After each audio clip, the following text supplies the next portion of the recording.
tecnología por parte de los abogados litigantes es razón suficiente para suspender un proceso o para aplazar una audiencia virtual.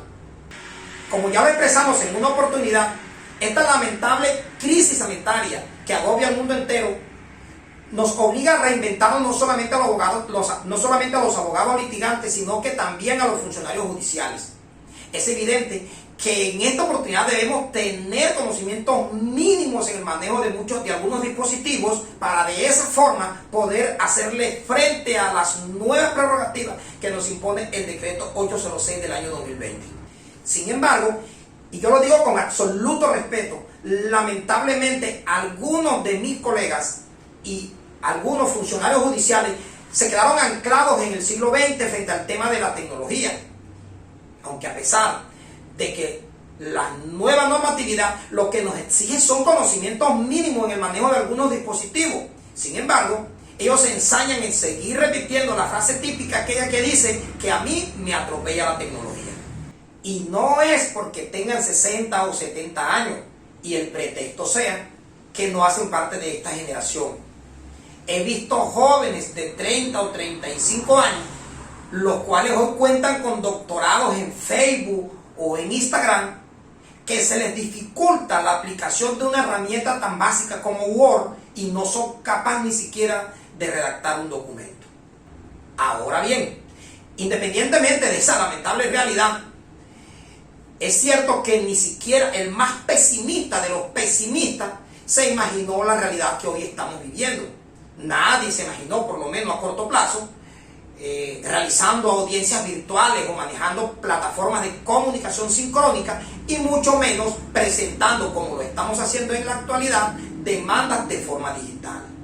Colombia es un país tercermundista en donde los problemas de conexión o los problemas de conectividad pululan. No todos tienen la facilidad de un equipo para una conexión adecuada. Y como ya lo explicamos, los niveles de capacitación son jurásicos. No todos, desafortunadamente, tienen la facilidad de tener los conocimientos y los equipos adecuados para poder ofrecer una conexión de acuerdo a cómo se señala y como lo exigen las normas actuales. Y son circunstancias que no se pueden dejar de lado porque esa es la realidad que nos agobia. Esta larga introducción solo para poder preguntarnos, ¿el desconocimiento de la tecnología por parte de algunos de los abogados litigantes es razón suficiente para interrumpir o suspender un proceso o aplazar una audiencia virtual? Si quieres tener la respuesta a dicho interrogante, quédate hasta el final de este video.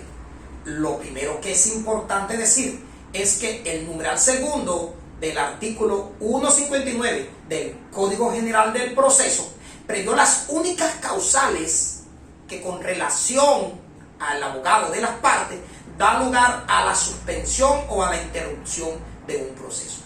Y así señala la norma. El proceso o la actuación posterior a la sentencia se interrumpirá por muerte, enfermedad grave o privación de la libertad del apoderado judicial de alguna de las partes o por inhabilidad, exclusión o suspensión en el ejercicio de la profesión de abogado. Y continúa la norma. Cuando la parte tenga varios apoderados para el mismo proceso, la interrupción solo se producirá si el motivo afecta a todos los apoderados constituidos. Es decir, el Código General del Proceso señaló de manera taxativa y de manera objetiva cuáles eran las únicas razones que daban cuenta de que un proceso se podía suspender o interrumpir por causales atinentes a los abogados de las partes.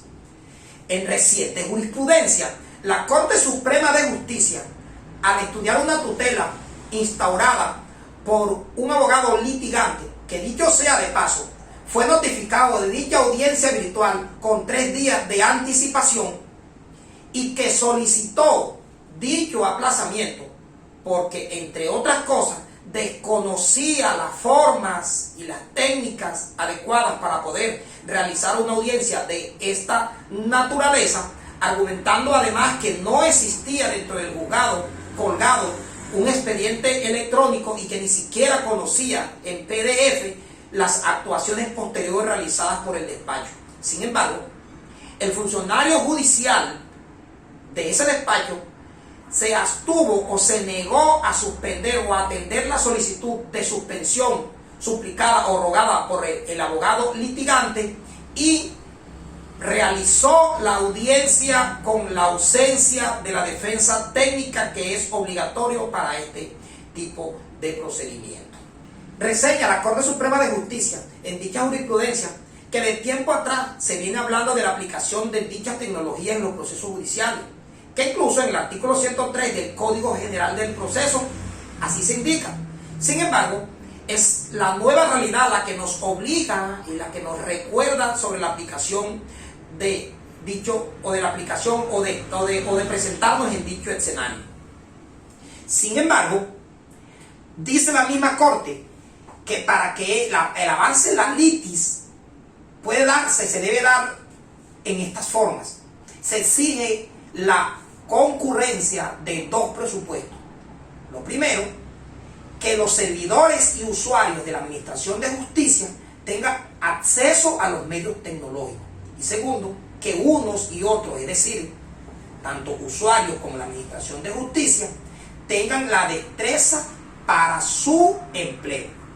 De tal suerte que cuando se trate de realizar audiencias virtuales, es fundamental que quienes deban intervenir en ellas tengan acceso y manejo del medio tecnológico que se utilizará a fin de llevarlas a cabo.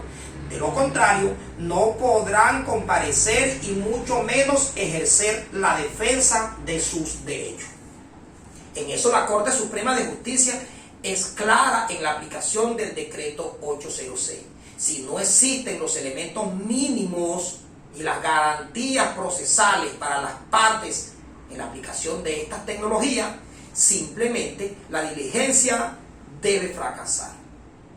Hay algo que debe quedar lo suficientemente claro. Independientemente del escenario en el que estemos, con pandemia o sin pandemia, con virtualidad o sin ella, lo que debe prevalecer son los derechos fundamentales. No podemos afectar derechos de extremada relevancia como el acceso efectivo a la Administración de Justicia, el derecho a controvertir pruebas, el derecho a la defensa, que deben prevalecer por encima de cualquier norma que vaya en contra de la Constitución Política de Colombia. Es por eso que el funcionario judicial debe desbordarse en garantías para poder comunicarle y tener una comunicación directa con los abogados y con las partes para garantizar que dichos usuarios de la Administración de Justicia tengan la información oportuna para poder asistir con los conocimientos plenos y los dispositivos adecuados para que dicha diligencia no pueda fracasar. En aplicación de dichos principios fue que la Corte Suprema de Justicia, en el caso ya referido, decretó la nulidad de todo lo actuado, dándole la razón al abogado recurrente, quien demostró que con tiempo de anticipación o con anticipación a la celebración de dicha audiencia, solicitó la suspensión de dicha diligencia, manifestando, como les dije, entre otras cosas, el desconocimiento de la tecnología para poder estar presente en una audiencia virtual, solicitud que sin explicación alguna fue negada por el funcionario judicial que presidía dicha diligencia. Es así entonces que cuando un abogado litigante pueda demostrar que no conoce y que no tiene los equipos adecuados para la realización de dicha audiencia, el deber del funcionario judicial es la suspensión y aplazar la diligencia hasta tanto no se verifique que el abogado y las partes cuentan con los equipos adecuados para poder hacer la defensa de sus intereses. Lo que podemos señalar del estudio de esta jurisprudencia es que la Corte Suprema de Justicia agregó una causal más a las que se señalan en el numeral 2 del artículo 159 del Código General del Proceso, y es que el abogado litigante tenga desconocimiento de los adelantos tecnológicos o de las herramientas propias para poder realizar una audiencia de manera virtual como una causal para poder suspender o aplazar un proceso. Si te ha gustado el contenido de este video, te invito a que te inscribas a nuestro canal, lo que es importante, muy importante para los creadores de este trabajo. Muchísimas gracias y hasta entonces.